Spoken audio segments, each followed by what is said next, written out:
Samantala, inaasahan pong mababawasan ang pagkasira po ng ani ng mga magsasaka sa Umingan, Pangasinan sa Itatayong Modernong drying system sa nasabing bayan.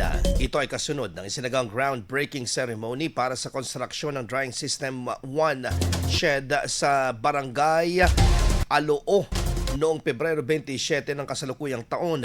Ayon sa ulat, magsisilbi itong lagayan ng mga mechanical dryer tulad ng recirculating batch dryers na may pasilidad na 6 o 12 tonelada bawat salang para sa mas epesyenteng pagpapatuyo ng mga palaya, lalo na sa panahon ng pabago-bagong lagay ng panahon.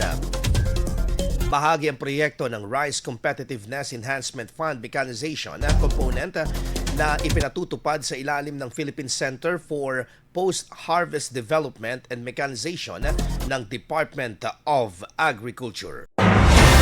IFM News. IFM News.